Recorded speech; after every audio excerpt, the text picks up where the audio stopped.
After I was exiled to the borderlands, my fiancé got together with my royal sister, a girl I had bullied for years. Everyone in the capital said she was my replacement.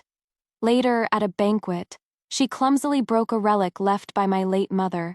She knelt before me, tears streaming down her face. "Sister, I didn't mean to. Please don't be angry with me." William pulled her up, wrapping her in his arms, and looked at me coldly. "If you have a problem, take it up with me. Don't bully your sister." Before he could finish, I drew my sword and pointed it at his throat. "What's the hurry? It's your turn now. You love her so much. Then you can die with her." On the second day of my return to the capital, I went to the palace to see my father, the king. At the palace gates, I dismounted. My eyes immediately fell on two painfully familiar figures a few steps away. William, my childhood friend and the man I was once betrothed to, and my half-sister, Princess Amelia. "You've just recovered from a cold. Why are you dressed so lightly today?" William frowned, taking off his own cloak and wrapping it tightly around her. "Wait until you are back in the warmth of the palace before you take it off." Snowflakes landed on her eyelashes, melting into water that trickled down her delicate face, making her look exceptionally pitiful. "I heard that our sister returned to the capital a few days ago." Amelia sniffled, her eyes a little red. "Everyone in the palace is saying that with her military achievements, if she wanted to kill me, the king would simply allow it with me here to protect you. Who would dare standing nearby?" I finally couldn't help but speak. What a display of profound love. William whipped his head around. Seeing it was me, he instinctively took a step forward, shielding Amelia behind him. Then he whispered, "Helena." I adjusted the sword at my waist. Before I could speak, Amelia spoke first. "It has been 3 years. Sister, the harshness of the borderlands hasn't affected you at all. You are more radiant than ever." As she spoke, she carefully crafted a pleasing smile for me. She looked so innocent, so pitiful. I watched her with interest for a moment, then let out a cold sneer. "Not as impressive as you, Amelia. You are even more detestable than you were 3 years ago." Another glance and I fear I might vomit. "Helena!" William roared. "You've just returned, and you already targeting Amelia again. Why not?" He looked at me with utter disappointment. "You were always arrogant and domineering, constantly picking on your sister. I had hoped 3 years of exile would have softened you. I never imagined you would become so venomous." A sharp pain twisted in my chest. I stood in the increasingly bitter wind and snow. For some reason, I suddenly thought of the past. 3 years ago, when my father exiled me to the borderlands, William had pleaded with everyone he could, but to no avail. He had made such a fuss that his father had given him 20 lashes. The day I left the capital, he came to see me off. His face was pale from blood loss, but his eyes were red-rimmed. "Helena, I will wait for you to return. No matter how long it takes, I will always wait for you." Snapping back to the present, I sneered. "That's right. I am domineering. And not just domineering. If you scared, then tell that little white lotus in your arms to behave herself and stay out of my way." I left William and the sullen Amelia behind and went to the royal study to see my father. By the time our conversation ended, it was nearly dusk. As I was about to leave, he suddenly remembered something. "You have returned to the capital. Have you seen Alistair yet?" I paused, then nodded. Go and see him. Alistair, my full-blooded brother. After our mother's death, it was just the two of us in the palace, relying on each other. 3 years ago, I had taken the blame for his crime, which was why my father had sent me to the cold, harsh northern lands. I remember kneeling in the pouring rain, and my brother holding an umbrella over me, his eyes red. I had sighed. "I am a disgraced person now. It is better for you to stay away from me, brother. Helena, it was my carelessness. I failed to protect you." He had said, "I am not a good brother." 3 years had passed. But today, I had been standing outside the Crown Princess Palace for over an hour. The guards at the gate kept saying he was busy with official duties and had no time to see me. I stood in silence for a moment, then said softly, "Since my brother is busy, I will come back another day." As I turned to leave, I ran into Amelia. Without William around. She dropped her innocent act. She raised an eyebrow and smiled. "What's wrong, sister? Did our dear brother refuse to see you?" I stared at her blankly for a moment, then grabbed her collar and kicked the back of her knee. She cried out in pain and knelt in the snow. I then pushed her head down into a snowdrift. "You knew I returned with military honors and a title, yet you did not greet me with a proper curtsy. Is this the etiquette you have learned, little sister?" Watching her fall back into the snow, disheveled, I finally felt a sense of satisfaction and turned to leave. As I walked down the long corridor, I couldn't help but look back. Alistair, who had just been so busy with official duties, heard that Amelia had come to see him and immediately ordered the gates to be opened. "I had them make your favorite sweet soup. What happened to you?" From a distance, Amelia's feigned stoicism reached my ears. "It's nothing. I just slipped and fell." She paused, then her voice trembled with unsuppressible sobs. Perhaps sister was unhappy to see me as soon as she returned to the palace. 7 days later, there was a banquet in the palace.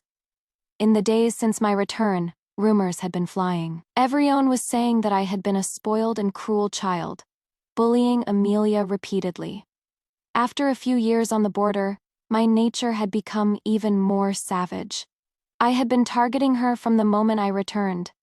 It's only natural, isn't it? The one betrothed to the son of the Duke of Arlington since childhood was the third princess. After all, I heard that at first the young lord was just using the sixth princess as a substitute for the third princess. It was only later that he developed feelings for her. You don't know? The other day, the third princess stood outside the crown prince's palace for hours, and the crown prince refused to see her. Even her own brother dislikes her. As I entered the hall, the whispers around me subsided. As soon as I was seated, I saw Amelia nearby, dressed in fine clothes. She held a wine cup and approached me with a timid expression. "For what happened in the past, I must have offended you, sister." As she raised her hand, her sleeve slipped down, revealing a familiar white jade bracelet on her slender wrist. I grabbed her wrist, my voice sharp. "Who gave you permission to wear my mother's relic and flaunt it in front of me?" Tears streamed down her face. "I am sorry. Our brother put it on me. I will take it off right now." She fumbled to remove it. In her haste, she stumbled and fell to the floor. The bracelet shattered into pieces. I shot to my feet. "Do you want to die?" She lay on the floor, trembling, tears falling like broken pearls. I'm sorry, sister. I didn't mean to. It's just that when you forced me to curtsy in the snow the other day, I injured my knee before she could finish." William appeared. He pulled her up from the floor, wrapping her in his arms, and looked at me coldly. "It is true that I fell for Amelia after you left, but it is not her fault. If you have a problem, take it up with me. Don't bully your sister." My hand was on the hilt of my sword. I drew it and pointed it directly at his throat. "What's the hurry? It's your turn now.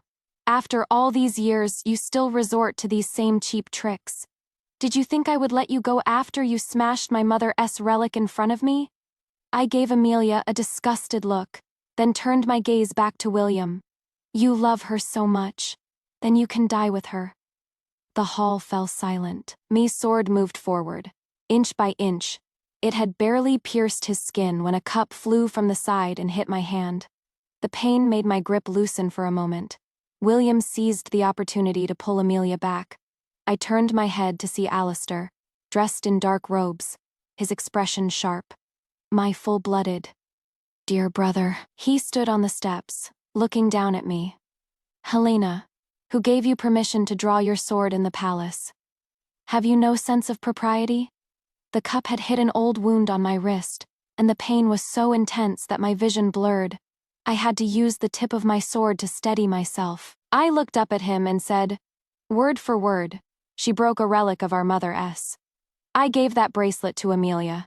It was hers to do with as she pleased." Alistair said flatly, then his tone darkened. "I know what happened outside my palace the other day.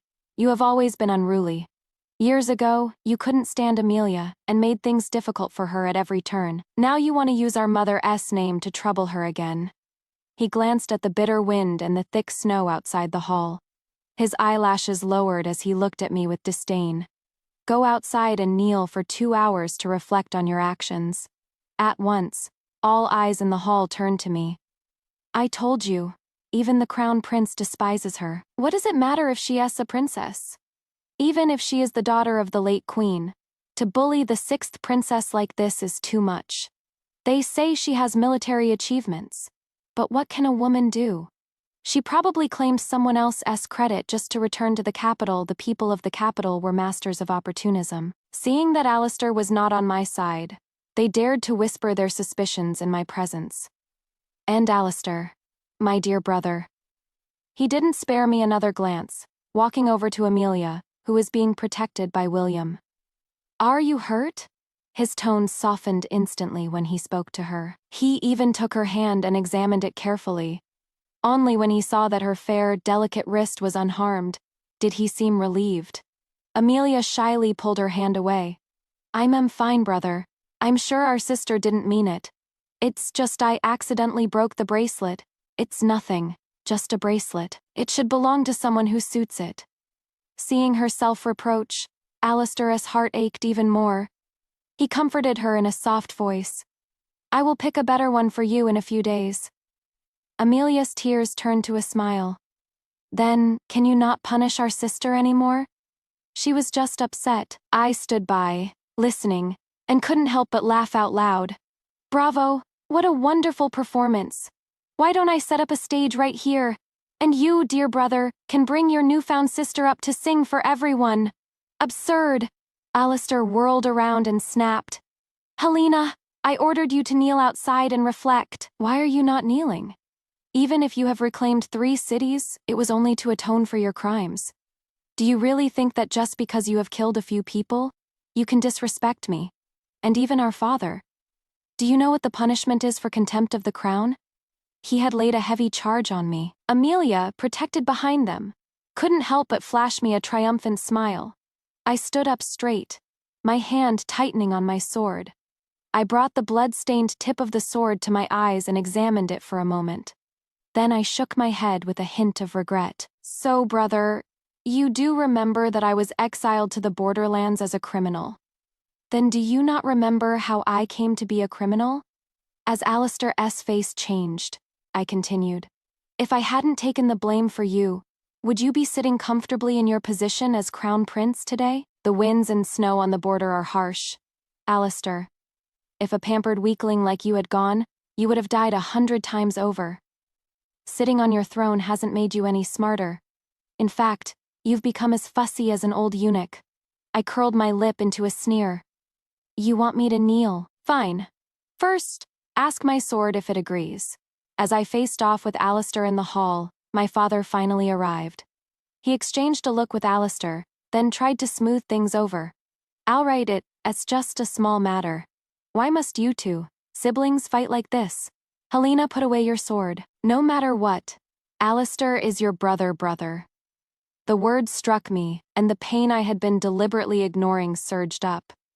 For the rest of the banquet, I said nothing, just drank in silence. Afterward, I got into the princess carriage, my sword at my side. Before I could speak, a slightly rough hand rested on mine. I heard what happened in the palace. I looked up into a pair of clear eyes that seemed to see everything. Catherine pressed my hand and said calmly, "Your Highness should not have been so impulsive." I had fought on the border for 3 years, reclaiming several cities. She was my strategist, my most trusted companion. With her warm, dry palm covering mine, my turbulent emotions gradually calmed. I let out a slow breath and chuckled. "It won't happen again. The matter I asked you to investigate, is there any news?" "It has been thoroughly investigated." Her expression turned serious. "Regarding your exile, His Majesty knew you were taking the blame, so he also gave the second prince the cold shoulder. Later, the second prince used a case to get close to the royal consort, and was gradually favored by His Majesty again, and was then made the heir." I sneered. so he got his title by flattering our enemy. The carriage moved unsteadily over the thick snow. In the dim candlelight, whenever I closed my eyes, I saw my mother's final moments. She had drunk the nourishing soup, laced with a slow-acting poison, a gift from the royal consort delivered by Amelia, and had withered away day by day. In the end, she lay on her bed, her life force depleted. With a hand as frail as a withered branch, she had caressed my face and my brother Sior. Father is a foolish king from now on. It will be just the two of you in this palace, relying on each other. Alistair, remember what I have told you. No matter what, you must protect your sister. 12-year-old Alistair had gripped her hand, nearly biting his lip until it bled. But he had failed. I opened my eyes and looked at Catherine, a slow smile spreading across my face. The position of heir, of course, should go to the most capable. Since Alistair is useless, then let someone else be the crown prince. I knew that by bringing up the past and publicly shaming Alistair, he would not let it go. Sure enough, after the banquet, the rumors in the capital grew fiercer. Everyone was saying that my return was due to me claiming the credit of my subordinates. I heard that her so-called reclaiming of 4 cities was all thanks to the soldiers who fought with their lives. My father soon summoned me to the palace again. Helena, I know you have suffered on the border, but these rumors are not without basis. The ministers are talking. As for what happened back then, I will let it go, considering you were young and ignorant. I will grant you a new title. You will hand over your military authority and live peacefully as a princess. I didn't answer immediately. I just looked up at Alistair, who stood beside him with an arrogant expression. At the banquet, I had embarrassed him, but he couldn't retaliate on the spot because he feared the military power I held. This idea must have been his. What a fool. I took out my military seal. Before handing it over, I bowed respectfully. I have always served your majesty. But while I was away, Amelia stole my fiancé. I was asking him for a promise. He said without hesitation, in this matter, Amelia was indeed in the wrong. It is understandable that you hold a grudge and need to vent your frustrations. Alistair frowned beside him. Father, all right. This matter is settled. My father made the final decision. Helena, you may return to your residence. As I left, I ran into Amelia. She was wrapped in a cloak, leaning against a railing, and gave me an innocent, sweet smile. I know, sister, that you fought so desperately on the border to help our brother establish himself in the capital. But what's the use now? I am the sister he values, the woman William loves. All the treasures sent to the palace are shown to me first. The things you risked your life for have only made my life better. Sister, do you hate me? I stared at her blankly for a moment. Then I stepped forward, grabbed her collar, and slapped her twice. Amelia's fair face swelled up, and she fell to the ground, crying out in disbelief. Helena. I pulled her up from the ground and kicked her in the stomach. You know I have killed people, and you still dare to provoke me. She curled up in the snow in pain, her eyes filled with hatred. I looked down at her, my tone mocking. If you feel wronged, then go and cry to your brother, to your dear lover. Let's see if they can get you justice. Of course they couldn't. Even for the sake of appearances, my father would not punish me for such a small matter. Not only that, he issued a decree naming me the Radiant Princess, and bestowed upon me many treasures. I accepted the decree with thanks. Then I had Catherine transport everything to the south and the northern border, and sell it all. Consider it an advance for military expenses. In the dead of night, she and I sat in the pavilion of my residence. Alistair is such a fool. Does he not realize that if I hadn't allowed it, his little rumors would never have spread so quickly? That's right. The rumors about me claiming credit were part of a plan I had devised with Catherine.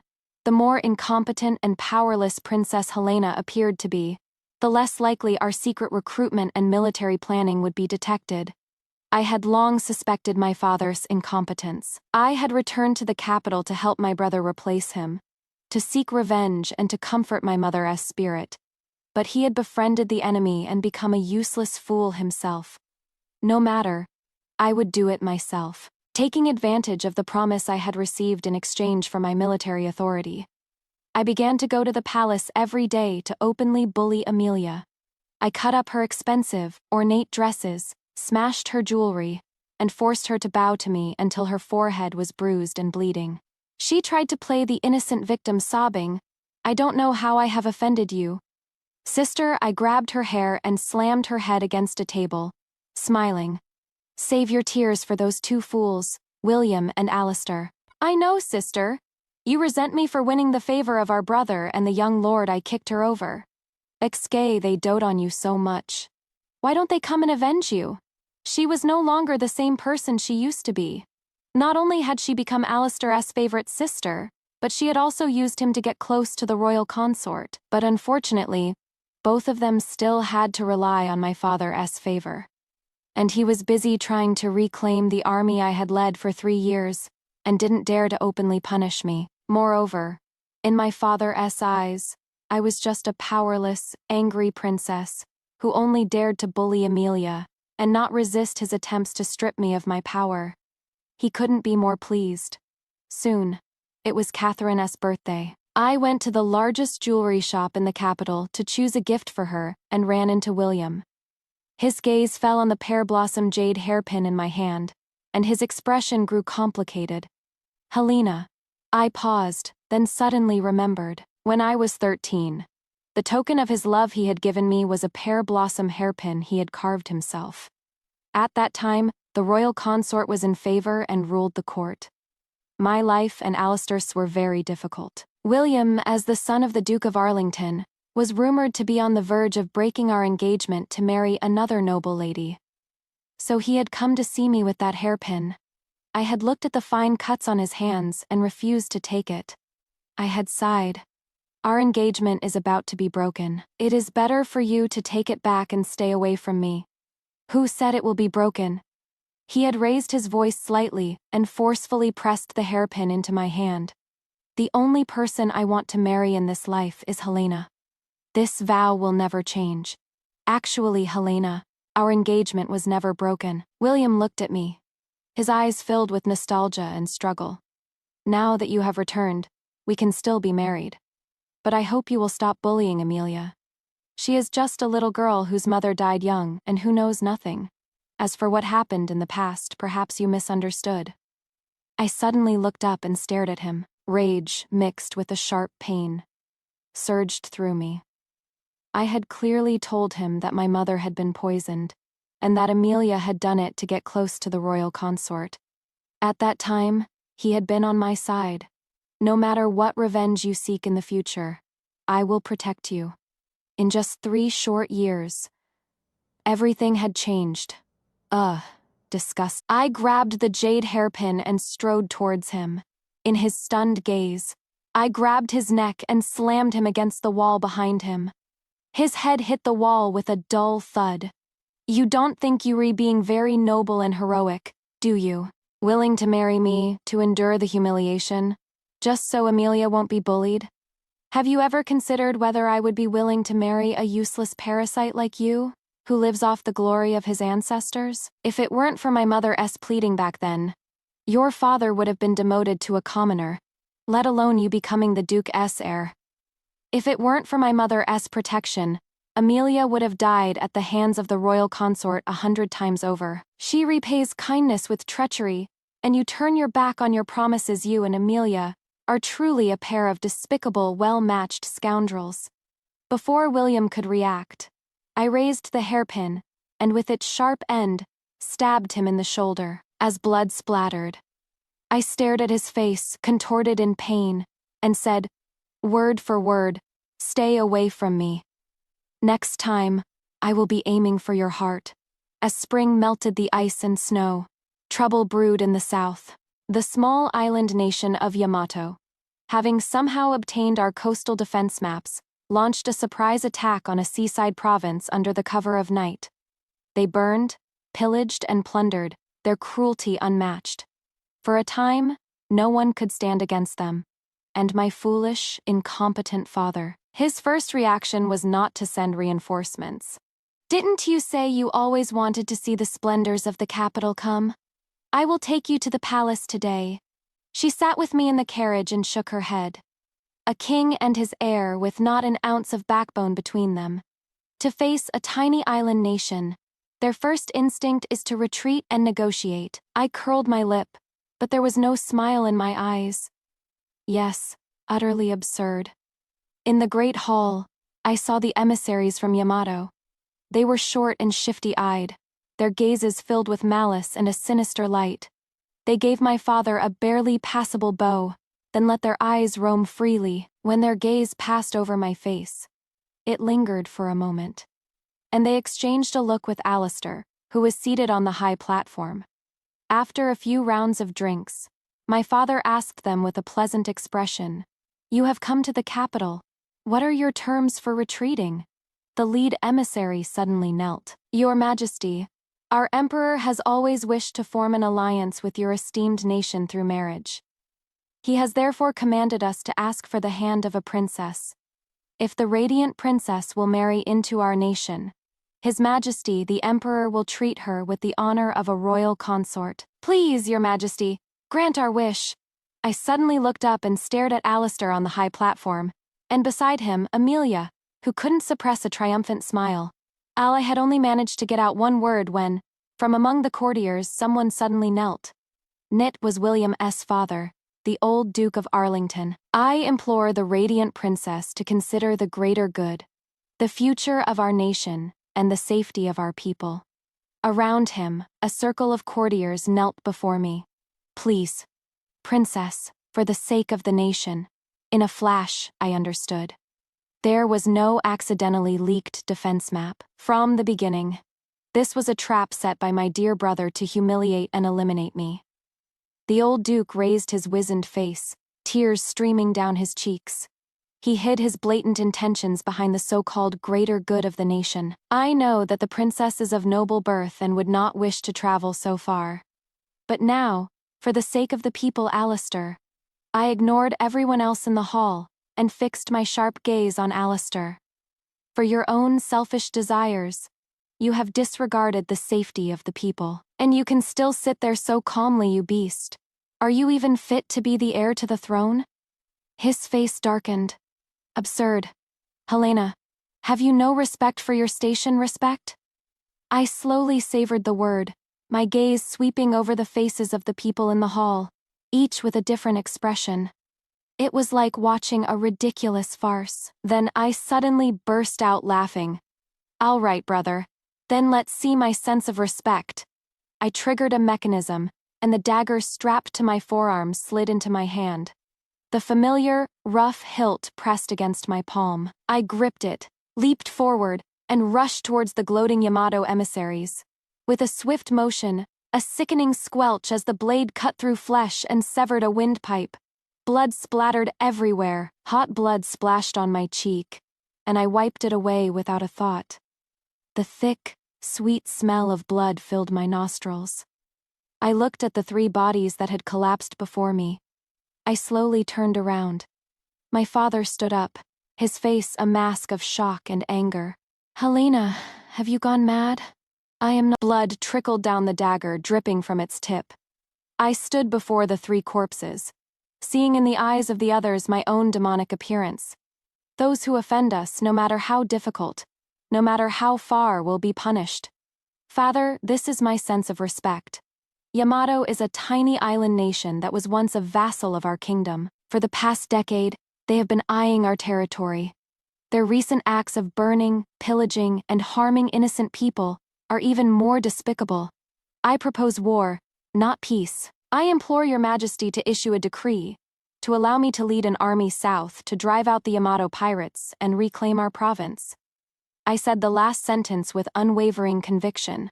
Princess the old Duke, who must have hated me for injuring his son, still tried to speak. I gripped my dagger and with an impatient flick of my wrist, cut off a large lock of his hair. "Old man, shut up." My father gripped the arms of his throne, looking at me with a mix of shock and hesitation. He was hardly a wise king. He had won the throne with the help of my mother and her family, and then he had come to fear them. Once he was secure, he had neglected my mother and deliberately favored scholars over warriors. which had led to this. In the days of my grandfather and uncle, the Yamato people had bowed and scraped before us. At this moment, several of the military officials who had served under my uncle and were still in court also knelt. Because my father favored scholars, they had been marginalized, but they still had a voice. We implore your majesty to allow the princess to lead an army south and reclaim our province. The military authority he had just reclaimed was to be handed back to me. My father was clearly reluctant, but I had already killed the Yamato emissaries in front of everyone. There was no longer any possibility of negotiation. He had no choice but to agree, but to counterbalance me, he immediately issued a decree appointing William, the son of the Duke of Arlington, as the military supervisor. It didn't matter. I didn't care. Those who have abandoned me, their time is past. If he dared to stand in my way, the seaside province would be his grave. I accepted the decree and walked out of the hall with Catherine. I didn't spare a glance at Amelia, who stood by with a crestfallen expression. Samanu, whose vision was limited to romance and court intrigue, was never a worthy opponent. She was just an enemy I was destined to kill. Outside, the sun was setting, casting a fiery red glow on the golden roofs and glazed tiles of the palace. She suddenly remarked, "I suddenly feel that you were right back then." I turned my head. About what? This capital is certainly more prosperous than the northern border, but it is rotten to the core. Her gaze swept over the dazzling tiles, then returned to me. When you drew your sword and killed those men in the hall just now, it was utterly decisive, and you were beautiful, even splattered with blood. I raised an eyebrow. How did it compare to when I killed your husband? She clapped her hands and laughed. Your swordsmanship has certainly improved. I met Catherine in my second year of exile. With the help of my grandfather's old subordinates, I had joined the army with the sword skills my uncle had taught me since childhood. I had dared to go to the battlefield. In the army, there was no distinction between princess and commoner, especially since I was a criminal. I applied the military strategies my grandfather and mother had taught me, leading a small raiding party to attack from the flank. We won a great victory. Though I was injured, I had established myself in the army. One day, a few of my comrades took me out to relax, and we ran into the scholar who had been helping the soldiers write letters home. He was beating a woman cowering on the ground with a wooden stick, shouting that he was going to sell her to a brothel. I am going to the capital for the imperial examinations, but I don't have enough money. As my wife, shouldn't you help your husband? When the woman refused, a sinister look crossed his face. He actually reached out to tear her clothes. There are people all around. If you are seen like this, how can you be my proper wife? I drew my sword and killed him. Then I took off my cloak and wrapped it around the scantily clad woman. Her empty eyes slowly regained their light, but she didn't shed a single tear, General. She grabbed the hem of my tunic and, using one hand to support herself, slowly stood up. Can I follow you? Before I could answer, she took a few breaths and laid out her bargaining chips. My name is Catherine. My father was a private tutor. I have been reading since I was 5. My husband was able to pass the scholar examinations because of the essays I wrote for him. I have also studied military strategy. I can read battle maps. I am not useless. She was incredibly intelligent and knew how to assess a situation. In our first meeting, she had clearly and decisively laid out her cards. She had made me realize her value. My clever strategist, my most trusted co-conspirator. At night, we lit a candle, a single beam of light. Your Highness, your journey to the south will be long and arduous. She raised her wine cup to me. I will remain in your residence and watch over this cesspool of a capital until you return. When we set out for the seaside province, William's wound had not yet healed.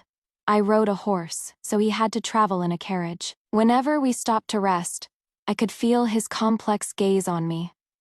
Finally, the day we arrived outside the provincial city, he stopped me outside my tent. Helena, can we talk? What do you want to talk about? I looked at him with interest. If you going to bring up our old engagement, don't bother. It disgusts me. You used to be so well read, but now your words are so coarse. As a princess, you shouldn't. I completely lost my patience and slapped him across the face. William, my noble duke's son, I spent 3 years in a military camp on the border. Do you think I was there for a vacation? The winds and snow of the north do not breed the delicate creatures of your capital. You have already admitted that you fell for Amelia. Why are you now pretending to be so devoted to me? His eyes met mine. After a moment of silence, he suddenly said, Helena, do you think I am the only one at fault for how things have turned out between us? If you hadn't insisted on taking the blame for the crown princess crime, against my advice, you would not have been exiled. You were gone for 3 years, with no news. If it weren't for Amelia's efforts to cheer me up, I might not have even waited for you to return. Your heart was only for your brother. You never put me first. I was stunned by his shamelessness. When I recovered, I felt a surge of anger. If I hadn't taken the blame, Alistair would have died on the border. There would be no crown prince today. There would be no good fortune for you today. You think you are so noble with your sibling devotion. You don't really believe he killed the royal astrologer because he insulted our mother. Do you? I froze. A chill ran down my spine. What do you mean? William stared into my eyes, a slow, cold smile spreading across his face. At that time, the crown prince was not favored by his majesty and was being suppressed by the royal consort's faction. In his frustration, he began to frequent brothels, and he ended up fighting with the royal astrologer, whom his majesty had just begun to favor, over the same courtesan. He was drunk and lost control, and that's how he killed him. My memory suddenly flashed back. I remembered a snowy winter day 3 years ago. Alistair had come to me, distraught, his dark robes stained with fresh blood. He had said that the astrologer, a pawn of the royal consort, had been in a brothel and had spoken wildly, comparing our mother to a prostitute. I argued with him, and I lost control. I had asked him, Brother, why would you go to such a place? He had answered without hesitation, I was following him, trying to find evidence of his collusion with the royal consort, of their plot to deceive the king. He was my brother, my full-blooded brother. Of course, I believed him. Although my brother was the legitimate son, he was weak. If he were to be branded a murderer, he would truly be despised by our father. And since childhood, while my brother excelled in scholarly pursuits, I excelled in martial arts. No matter what, he could not be harmed. Go back and change your clothes now. Burn the blood-stained robes. Leave no evidence, I had said. Brother, remember, I was the one who killed him.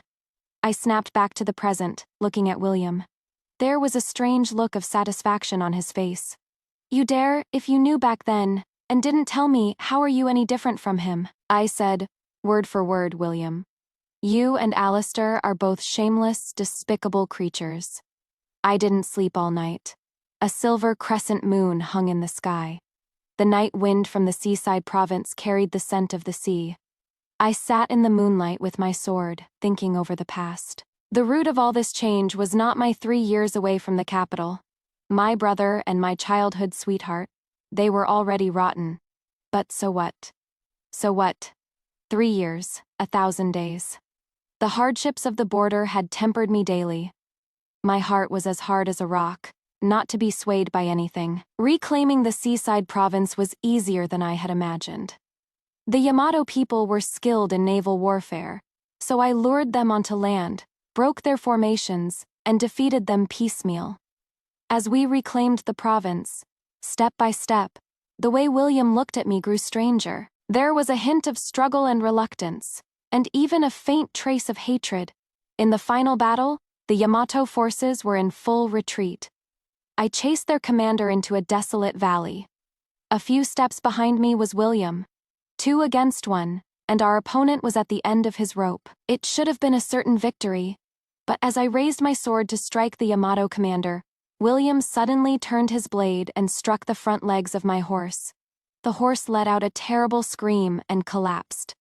My body lurched forward. The sharp tip of a sword lunged at me, about to pierce my heart. William's cold voice reached my ears, as if he had finally made a decision. Helena, It is not I who have wronged you. No one in the capital wants you to return alive. The sword pierced my chest, but only an inch before it stopped. William, holding the sword, froze at that moment. A gleaming arrow flew from the side, with such force that it snapped the sword in two. I had a moment to breathe. I leaped from my horse, raised my sword high, and with all my strength swung down. The Yamato commander's head flew from his shoulders, his face a mask of terror and disbelief. Then I whirled around, took the longbow from my back, aimed and fired. The arrow pierced William's back. He fell from his horse and rolled into a thicket of low bushes. I took a few deep breaths and, with my blood-stained sword in hand, walked towards him. He was not yet dead. He lay on his back in the bushes, his face bruised, looking at me in shock. He opened his mouth, but only blood and a few fragmented words came out. Helena, what a fool. I rested the tip of my sword on the ground and knelt, patting his face contemptuously. I knew what you were planning. Did you think I wouldn't be prepared? I was sure there were no troops ambushed here. I couldn't help but laugh. In the months you forced me to hand over my military seal. Did you really think I would just be a powerless princess, only able to take out my anger on Amelia? In reality, the South was prosperous. Catherine and I had contacted my grandfather's old subordinates who had retired to their estates. We had long ago raised an elite army and stockpiled supplies, hidden in a neighboring province. A few days ago, I had secretly contacted them, and they had come in small groups, hiding in various locations, including here. You useless fool. If you and Alistair wanted to kill me, you could have just come at me with your swords. I would have respected you for having some courage. But you didn't dare. You only dared to use the Yamato people to humiliate me, even sacrificing the lives and property of countless people in the seaside province. I will use your blood to comfort their spirits, starting with you. I drew my dagger. While he was still conscious, I grabbed his neck and slowly slit his throat. Hot blood bubbled up, pouring over my hand. I watched his face, contorted in agony with satisfaction. Then I remembered something. By the way, are you wondering why your sword couldn't pierce my heart? I pulled open my tunic and revealed a cracked heart protector. Sorry, my strategist made this for me. You don't have one. The night before we left, Catherine and I had stayed up late, planning everything. At the end, she had stood up, opened a wooden cabinet, and taken out a small heart protector. I made it with 2 layers and embroidered a snow lotus on it, as a prayer for your safety. I had glanced at it and smiled. Your embroidery has improved. Catherine. She had rolled her eyes at me, bent down, and carefully placed the heart protector in my tunic. This is to protect against villains, not gentlemen. The seaside province was reclaimed. The military supervisor, William, son of the Duke of Arlington, was executed on the spot for colluding with the Yamato people and attempting to assassinate the Radiant Princess. And I, with 10,000 elite soldiers, returned to the capital, all along the way. The people lined the streets to welcome us. The day we arrived in the capital, the lights in my residence burned all night.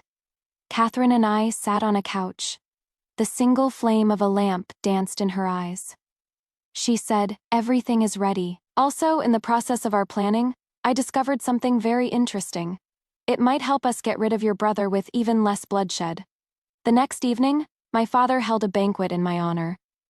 He raised his wine cup to me. I knew he was trying to use a carrot and stick approach. After rewarding me, he would try to force me to hand over my military authority again. Unfortunately, this time, you will not get your wish, Father. I toyed with my wine cup and smiled.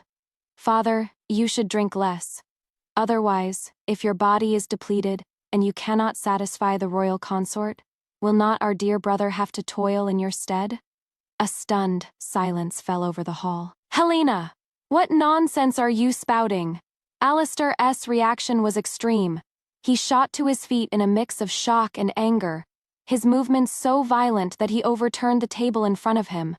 My gaze shifted to him, and I sneered. Your Highness, before you react so strongly, perhaps you should hide the love bite that your May-December lover left on your neck. He instinctively raised a hand to his neck. The moment his hand touched his skin, he realized his mistake. But the gesture had already spoken volumes.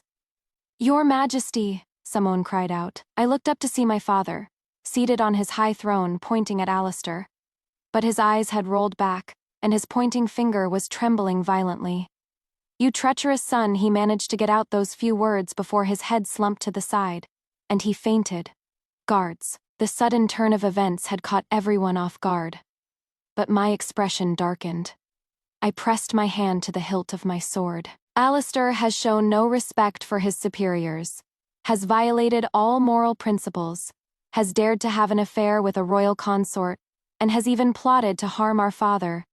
Seize him, and the royal consort, who is currently feigning illness in her palace, seize her as well, and throw them both into the dungeons. The imperial guards, whom Catherine and I had long ago replaced with our own men, swarmed forward. The other ministers tried to speak, but when the hundreds of elite soldiers who had just entered the hall drew their weapons, they wisely held their tongues. I walked at a measured pace to where Alistair was being held down, kneeling on the floor. I smashed a cup and held a sharp shard of porcelain to his neck. He was so scared his face turned white, but he couldn't say a word, brother. I said, "You plotted against our father, befriended our enemy, and had an affair with her. 4 such acts. If I were to kill you now, you would likely be reborn as a beast in your next life. Would you not?" This was the interesting thing Catherine had discovered. The royal consort had a strong appetite. In her youth, she had enticed my father and gradually depleted his vitality. When he could no longer perform, she had him take various drugs for years. Now that even the drugs were ineffective, she had turned her attention to the young and vigorous Alistair. She and Alistair had indulged in their passion. Seeing my father growing old but still clinging to power, she had begun to poison him slowly, hoping that Alistair would soon replace him. Now, she had unknowingly paved the way for me. That night, the palace was lit up, and blood flowed freely. After I had eliminated the last of Alistair's loyal followers, the new day dawned. I walked to Amelia's quarters. As I entered, I ran into Catherine. It was chaotic in the hall earlier. She slipped away, and was caught by one of our patrols at the south gate. They brought her to me. She gently patted my shoulder. "From what UV told me, I thought you would prefer to settle things with her here." She turned and left. The room now held only me, Amelia, and the guards at the door. I sized her up for a moment, then kicked her in the waist, stomped on her stomach, and ground my heel into her. "Amelia, you were born to a palace maid and were bullied from a young age. It was my mother who protected you, who saved you from the royal consort, clutches time and again, and even brought you to the palace to live with me. But you repaid her kindness with treachery, offering yourself to the royal consort and poisoning my mother. She was just a powerless queen. With the royal consort's power growing, could she have protected me forever?" Her usual timid, innocent voice was laced with a chilling pragmatism. "Every man for himself. If I hadn't curried favor with the royal consort, an illegitimate princess like me would have been married off to a foreign land as soon as I came of age." I listened, my anger boiling. I stomped on her again. She coughed in pain. "I don't understand. Why what? Wasn't William the love of your life? He fell for me. You should have been heartbroken. How could you just kill him? And our brother. He is your full-blooded brother, a brother like that. Anyone who wants him can have him." "I don't," I said coldly, then squatted down and lifted her chin with the tip of my dagger. "You like him, don't you?